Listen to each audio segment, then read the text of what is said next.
friends, welcome back to my channel. My name is Sarah from Pies and Pros, and I know you're probably so confused as to why I'm posting on a Monday, and you saw it from the title. We are doing Vlogmas this year. So I have never done Vlogmas before. This is my first year doing it ever, and I'm honestly extremely scared because doing a video every single day for however many days this is a lot. I can barely get out a video a week, let alone do a video every single day, but we are gonna do this. We are gonna set this challenge for me. We are going to hold me accountable because if I fail, then it will be such a horrible fail, but I am definitely gonna try my best. So yeah, this is day one of Vlogmas. From looking up the rules or whatever, I think Vlogmas goes all the way up to Christmas Eve.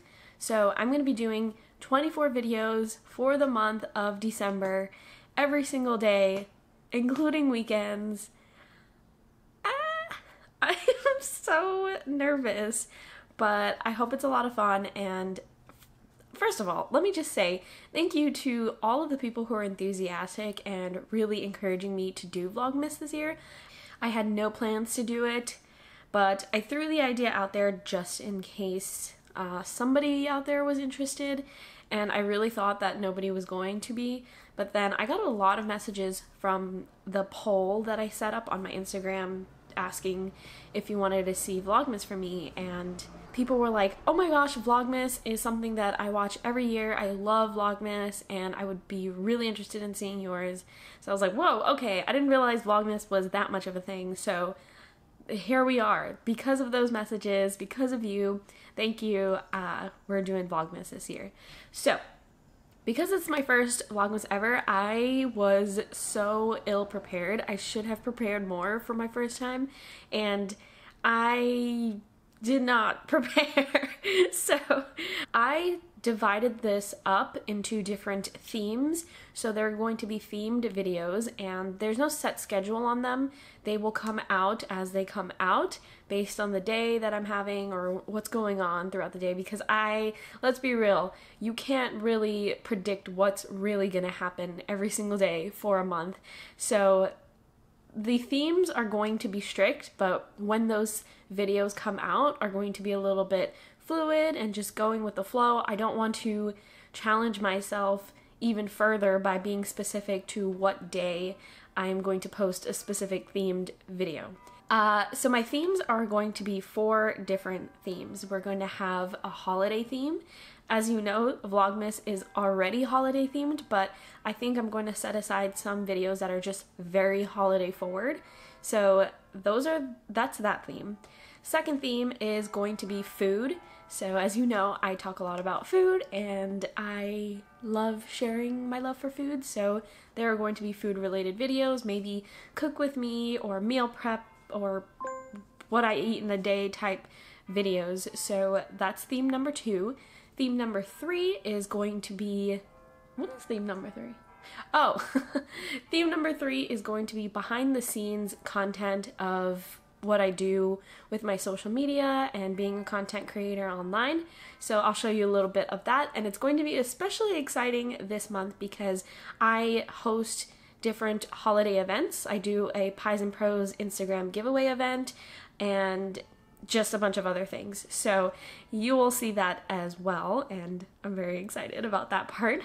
And the last theme number 4, is going to be lifestyle, home, and bookish themed videos. As you know from my Instagram account, it is very book forward, very bookstagrammy. So I do want to put some elements of books in there. I also want to share some of my home and lifestyle content because I did like a huge poll before this last quarter 2020, and people were really interested in that. So definitely want to fulfill those needs.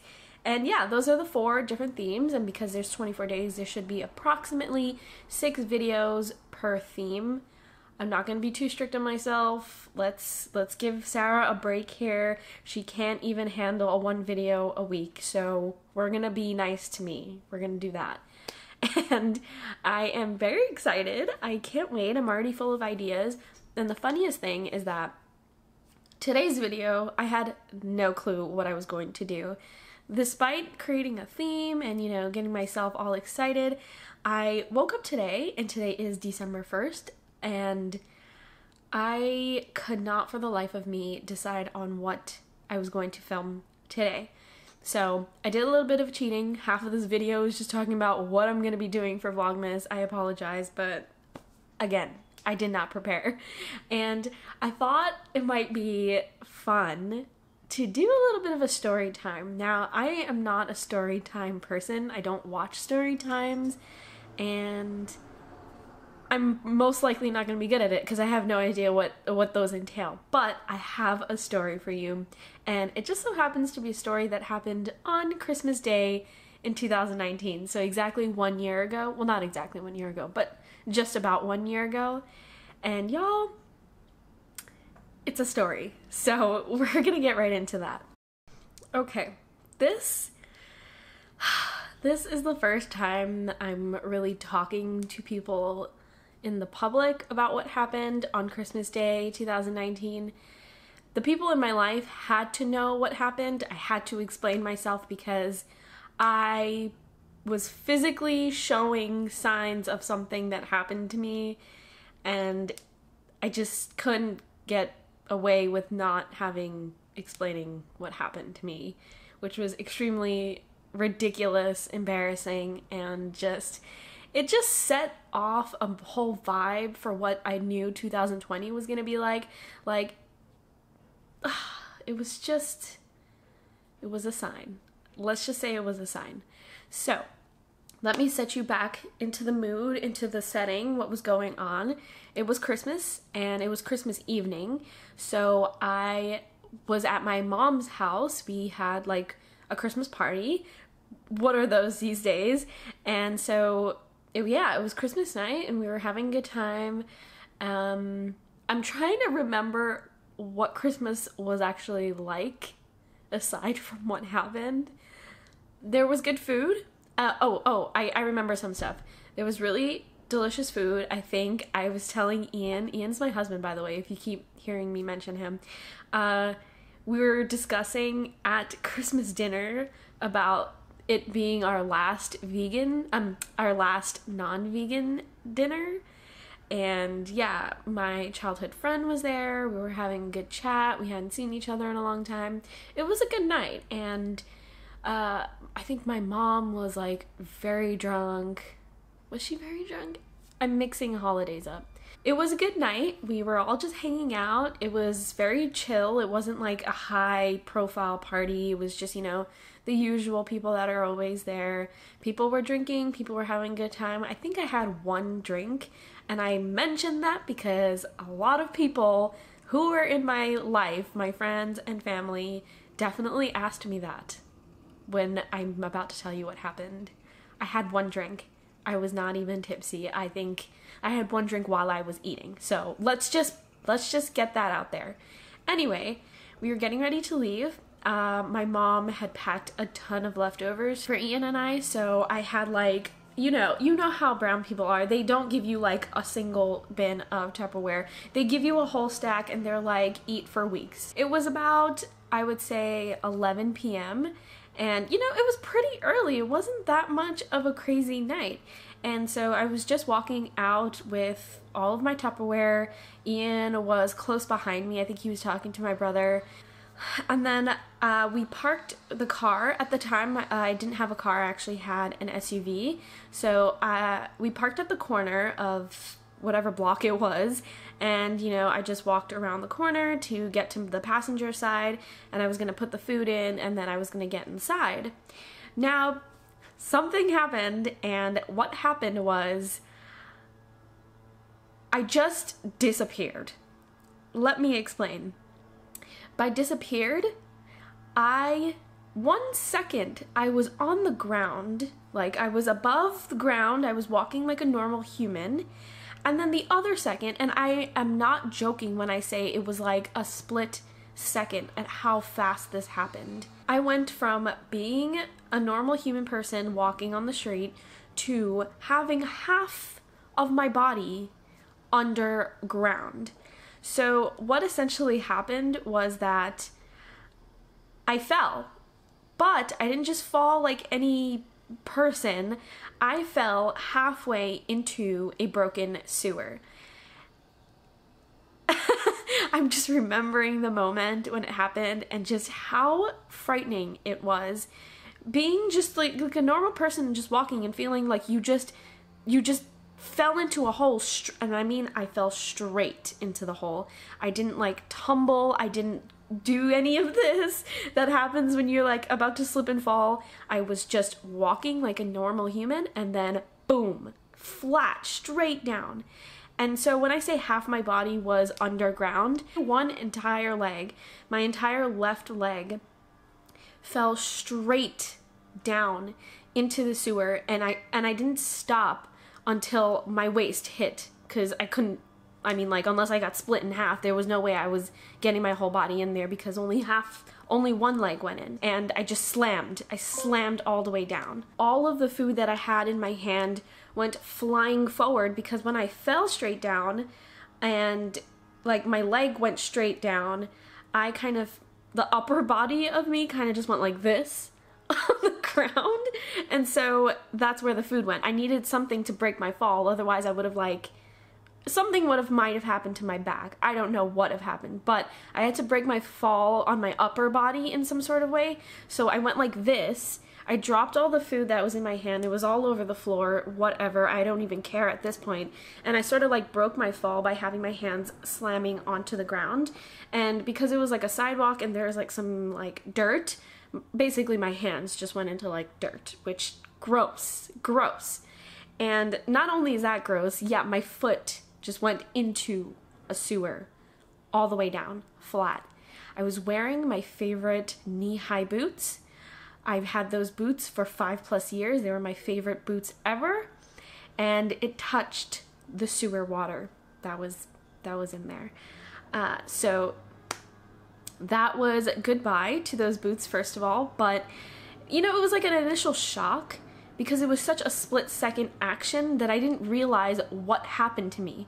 All I knew was that I just fell straight down. Like, straight down. I've never fallen straight before. You usually wobble, you usually trip, you usually, like, before you get down to the ground, something, you know, stops you. But because I had the food in my hand, I didn't have time to, like, grab onto the car, or time to think, really, and because it was so fast, it just happened.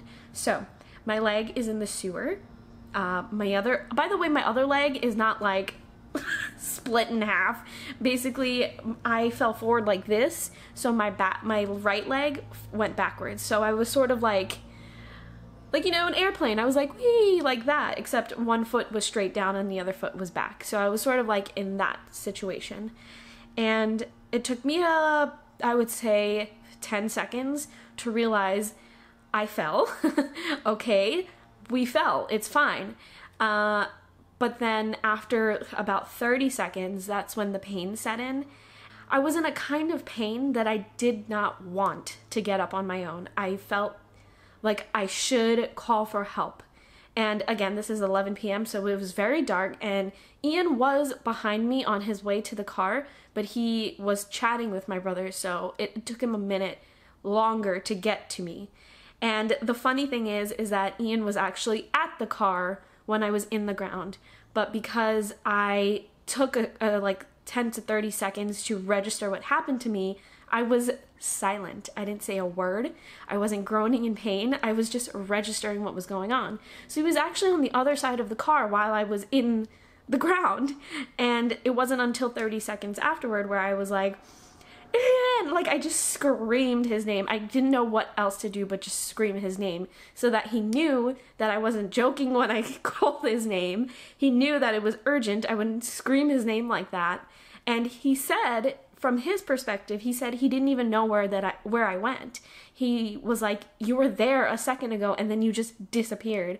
And he didn't hear anything. He didn't see anything. So he was just like, where did you go? Like, he was kind of confused for a second.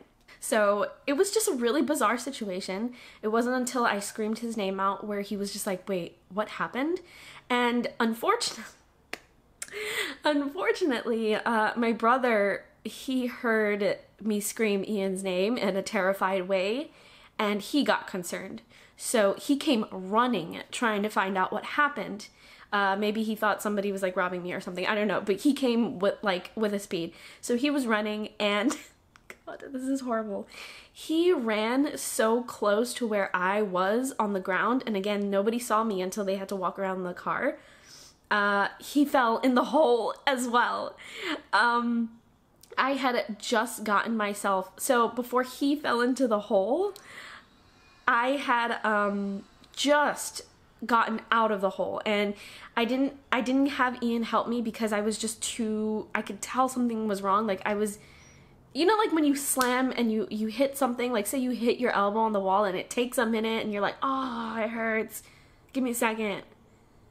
Okay, I'm good. It was like that, but with my leg. So I was in there for a minute. Ian was like, what happened? Where did you go? He's looking for me. And then he finally gets over.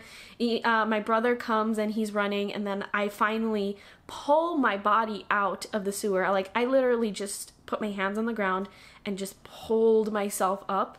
Like kind of just like dragging my leg out of the sewer. And I'm on the ground now. I'm on the ground next to the sewer. I'm still on the ground because I'm still in pain. And then my brother comes running. He runs right around the corner where the back end of the car is, and he goes right into the hole himself. Now, because he was running forward, he didn't fall in straight like I did. He fell sort of like forward into it, and so only part of his leg went in, like from his knee down went in, and then he was like, oh shoot, and then he broke his fall the same way that I did, but he was able to get out a lot easier because he didn't go all the way down. So he was completely fine. I think he said that he had a couple of bruises around his foot, but he was okay. He was in there for a lot less time. He didn't have the impact like I did. I was still on the ground while he fell in and came back out and was like, yeah, I'm okay. I'm still on the ground. And Ian's like, what the heck? We need to get you up. And I'm on the ground telling him, no, I don't want to get up right now.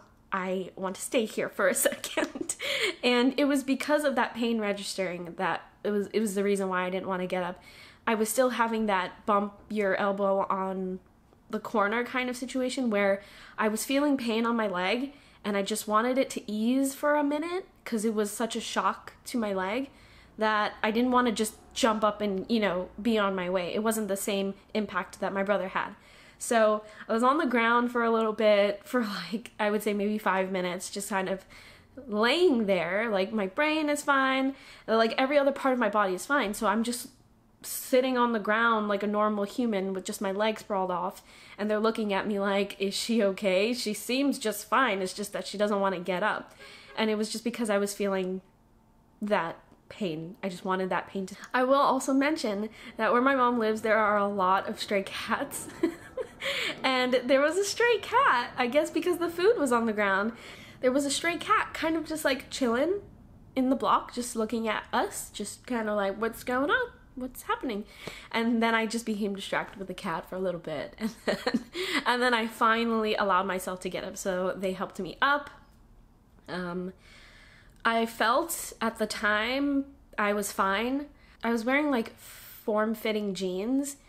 I don't know if this was a factor to my pain, like maybe it was compressing the pain a little bit, but I felt okay enough for me to just be like, okay, let's go.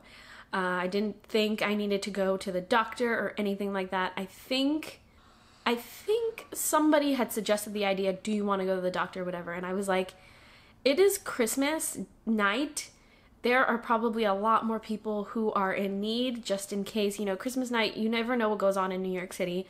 I don't want to be that person filling up the space on Christmas night going to the hospital because I fell into a stupid broken sewer. The sewer was broken, by the way. So I don't, like when I went back during a time where it was bright, you can see that there was a huge gap in the ground between the sewer and the ground where it was supposed to be properly installed. So anybody could really fall into that hole. And my mom actually told me after this whole situation happened that she has seen that hole before and it has been a problem that, you know, people could trip along that area if you're not really looking, because why would you look at the corner of the street and just assume that there's a giant hole there? And because my car was parked right next to it, I absolutely couldn't see it in the dark, and there was just no light there to see that there was a hole at 11 p.m. in the nighttime with my car covering even more light. So it was just a really bad situation. New York, this was all on the New York City, like, they did not properly install that. And I don't know if people had reported it in the past, but it was not properly installed. So I go back home. I felt pain, and I was like, you know what? I'm feeling pain, and I thought that it would be gone by now because I just fell. All I did was fall. So I put some ice on it. I just thought that that was probably the best thing to do. So I put ice on it, and I actually posted a photo of that on my Instagram. I'll try to put it over here so you can see, where I was like, I did not expect Christmas night to go this way. So I had my leg up and elevated and on ice for the remainder of the night, and I was feeling pain throughout the remainder of, I think I had a whole week long, because for my job I get a week off from Christmas. So I was kind of like chilling at home. I was feeling pain. I was taking it easy, but I wasn't like stopping my life because of it. Whatever, it was fine. It looked a little gross. It was bruised. It was severely bruised. You can see a lot of bruising. And I filed a report. I filed a claim and a report with the New York City. I don't remember what the department was called, but I filed a report and a claim. And I took photos. I took a lot of photos throughout that week. I sent them. I submitted everything. I was like, listen, you need to firstly fix that huge gap in the ground, and then you also need to like help me out. Like I'm in pain. Like I feel like this should form some sort of acknowledgement. So that was the whole process throughout that week, and I felt like I was okay to go back to work. So once the week had passed, and this was during a time where when you go back to work, you go to the office. So the week vacation had passed. What a great week. And then I go back to work, and I'm walking, but I'm walking funny. I'm walking with a limp because I still feel pain. And I didn't find that concerning because I fell into a sewer and I slammed down. It was I've never fallen like that before. So I told myself, you know, it's going to take a couple of weeks. I did some of research. I know you're not supposed to do that on yourself, but I did some Google searching, and I was like, okay, I'm going to give myself 2 weeks. It should be okay. If at the 2-week mark, I'm still feeling pain, where I'm still limping, I wasn't limping heavily, but I was limping, I will go to the doctor. I don't like going to the doctor, so I gave myself a 2-week time frame there. Although there were people saying, like, did you go to the doctor the same day? I'm just like, no, I didn't go to the doctor the same day. I just fell. So that's what happened, and I went back to work. I had a lot of questions from coworkers. I told them what happened. They were like, what the hell? And yeah, life went on for a week. So the week that I was home, that was week 1, and then the week that I went back to work, that was week 2. And at that second week, I was still limping, and unfortunately, I started to notice that it was getting worse. So not only was I limping, but like I said before, when I got home and I put the ice in the elevation the night of, it was just a lot of bruises, a lot of black and blues. By week 2, by the end of week 2, I had a giant swollen mass on my leg where it was hit, where the bruises were.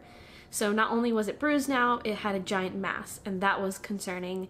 And I'm not going to say that it grew over the past 2 weeks.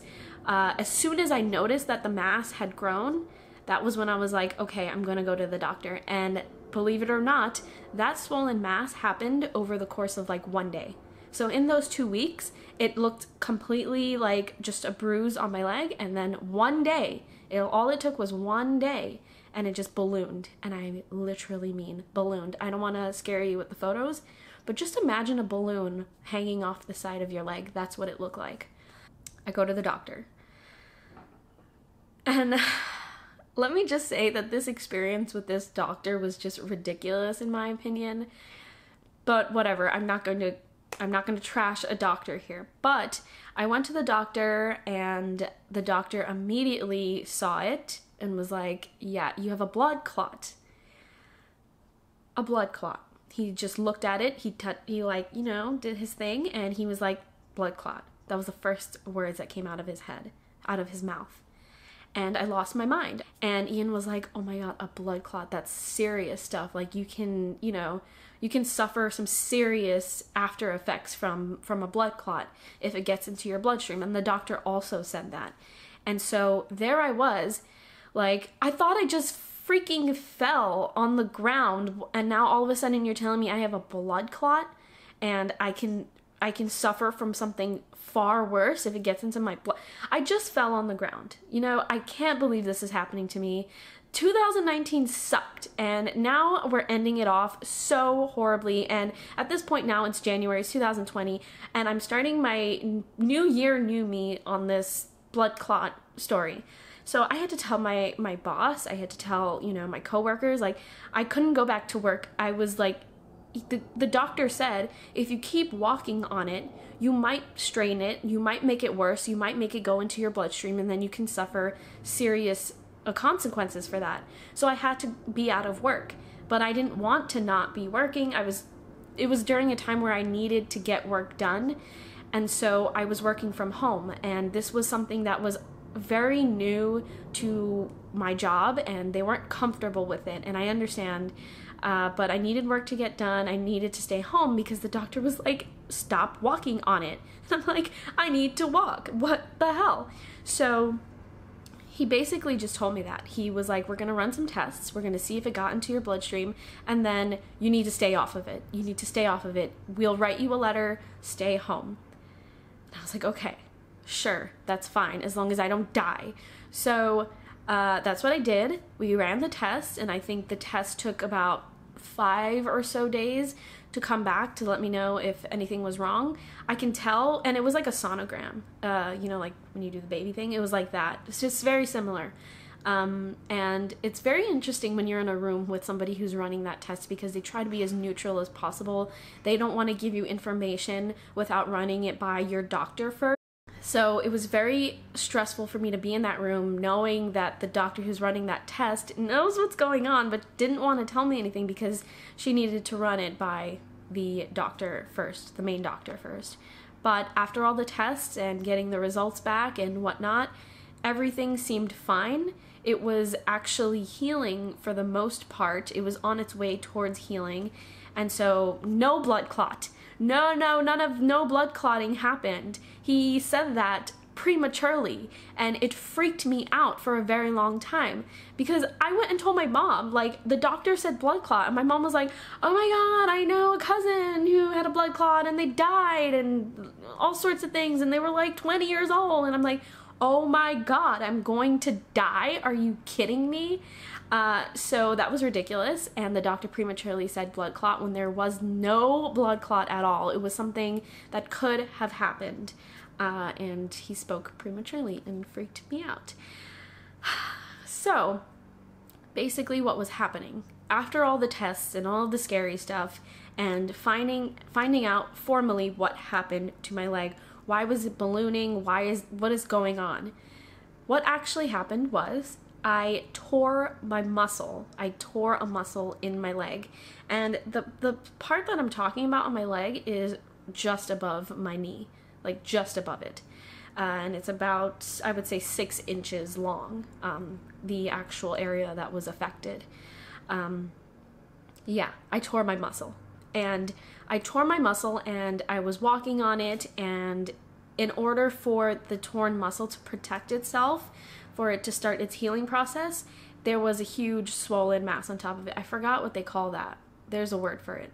But there was a swollen mass in front of it, of fluid, that was pillowing it, protecting it, so that it could heal. The torn muscle underneath the huge bubble. Does that make sense? So torn muscle underneath the bubble that formed after about 2 weeks. And so he said it was looking fine. It looks scary and you need to stay off of it, but it needs to heal. And because, you know, you're 20-something years old, it will heal. and you won't need serious surgery or you won't need serious medication or anything like that unless the pain is unbearable, which it wasn't. I guess I have a high tolerance because I was walking around on a torn muscle for 2 weeks, and he said, you know, it's gonna heal, but because you're not a child, it'll take a long time to heal. It might take like 4 to 6 months. There's nothing left for me to do here but just tell you to stay off of it, don't overdo it, and just let it heal. That was it. I've received zero anything. And you know what? Honestly, I don't like taking pain medication if I can avoid it.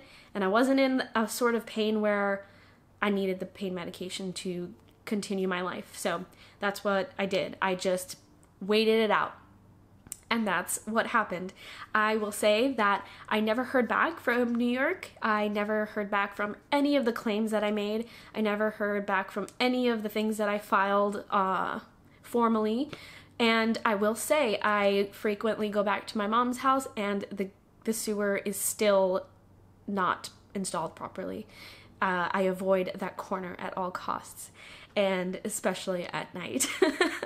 So there was no resolution there. I don't know how to get them to go there and fix it. And yeah, it's just a really bad situation to have that like not installed correctly. It could be somebody who's elderly or sick just walking on the street who would fall in there and, you know, would have a completely different circumstance from me. So very concerning that it's still not properly installed. Very upsetting that they never responded to my claim that I filed a year ago. And you know, my job was sort of like, oh my gosh, like what is going on? Why isn't she coming back to work? It's been 2 weeks.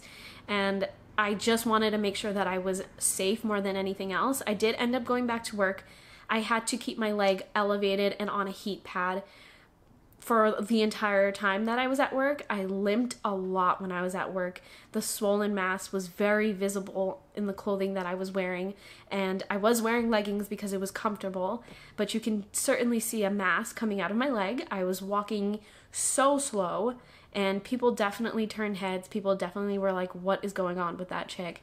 And yeah, it was just such an annoying situation. And then lockdown happened and we all were prompted to work from home.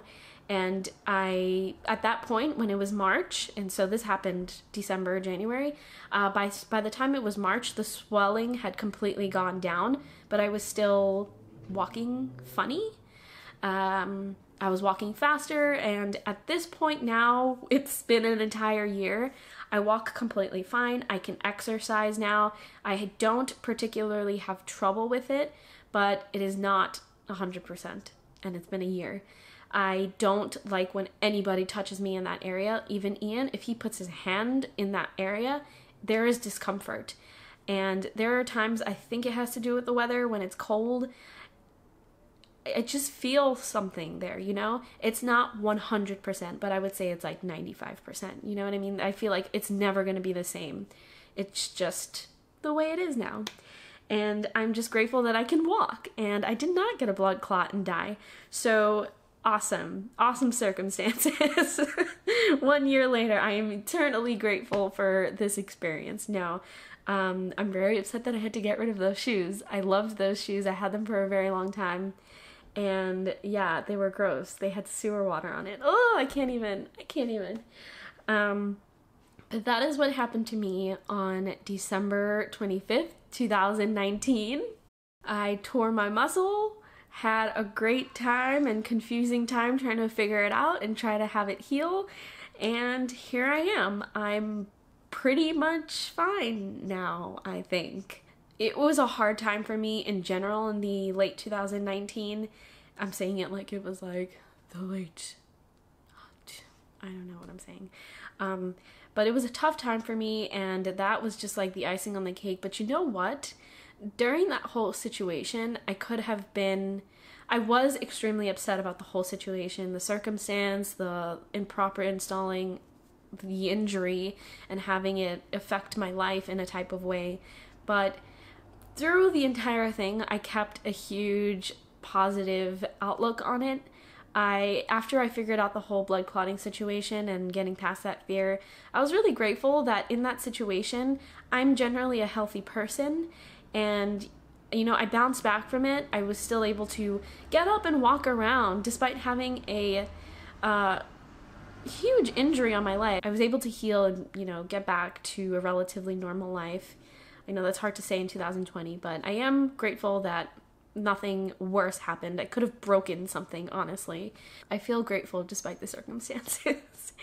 I hope that was an interesting story. I never told it to anyone to that extent before. It was wild. It was crazy, and I can't believe it. I can't believe that happened to me. It's just so ridiculous. I've never had a serious injury in my life. I've never broken a bone. I've never sprained anything. I've never pulled a muscle. And that's not true. I've pulled a muscle before, just one time. I hope this was an interesting and entertaining story and a good kickoff to Vlogmas. And yeah, I am excited for the rest of Vlogmas. It's going to be a lot less story time. I don't have that much stories that are interesting in my life.